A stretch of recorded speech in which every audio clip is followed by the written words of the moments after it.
Hey guys, today I'm going to explain to you how to answer your CQI test for test 1 for Bwd 21703. So let's get started. The data set of 82, 72, 83, 75, 80, 78, 82, 73, 60 and 79 has an outlier. So determine the Q test and the G test of these data within 95% confidence level. So explain briefly what happens to standard deviation when the outlier is removed and how does the value of standard deviation relates to the accuracy of the data collected. So now in this question you actually need to answer 4 different questions. At first you need to do the Q test and the G test, as well as what happened to the standard deviation after the outlier is being removed and how do you relate the standard deviation with the accuracy. So we will begin with the Q test. So according to your first test, I actually asked you to calculate the Q test, but most of you answer a G test. So let's explain difference between these two. So for the Q test, what you need to do is that first and foremost, you need to rearrange this number from the biggest number to the smallest number. So you will have 83, 82, 82 again, 80, 79, 78, 75, 73, 72, and lastly the 60. So from this value, you can see that 60 is definitely your outlier. So 60 is your outlier.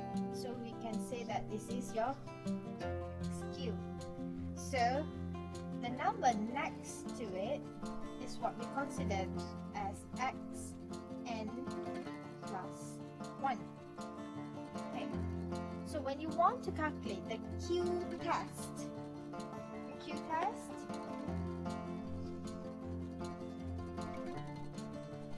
is equivalent to your XQ minus your Xn minus n plus 1 divided by the biggest number, so which is 83, minus the lowest number, which is 60. So you should get, this one will be 60 minus 72,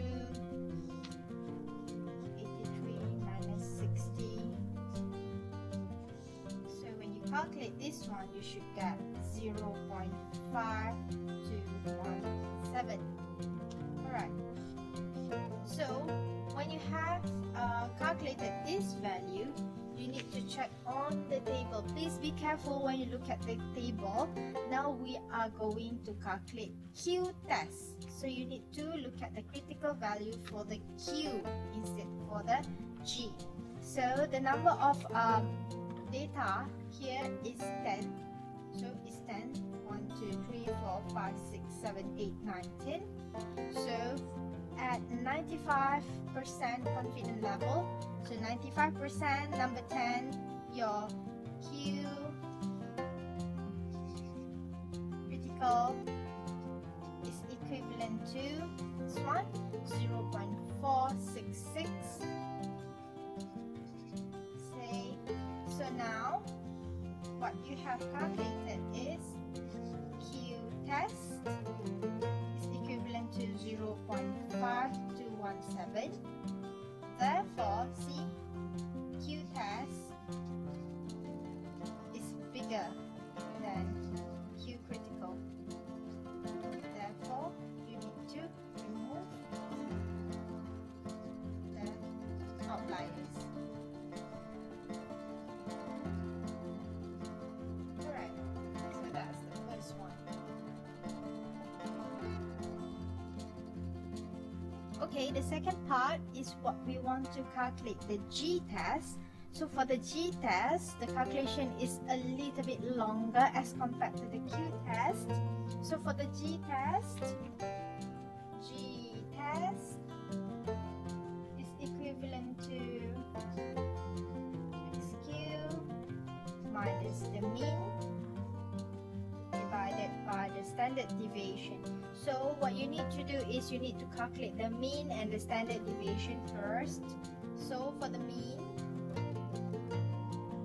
is equivalent to 82 plus 72 plus 83 plus 75 plus 80 plus 78 plus 82 plus 73 plus another 60 and 79. So divided by 10, you should get your mean equivalent to 76.4. So from this value, you can get the standard deviation. So for all of these data point, so you need to minus with your mean, and then you will do a square. So your standard deviation is the one that I explained to you before. So and then you need to the summation of that. So you need to do that. So you should get standard deviation equivalent to 430.4 divided by your n negative 1, n minus 1. So your n is equivalent to 10 minus 1. So your standard deviation will be 6.9154. That is your standard deviation. So from here, then only you can do the G test. So G test is equivalent to your xq minus mean divided by standard deviation. So as we have calculated, so this one is your outliers. Your outliers is definitely 60.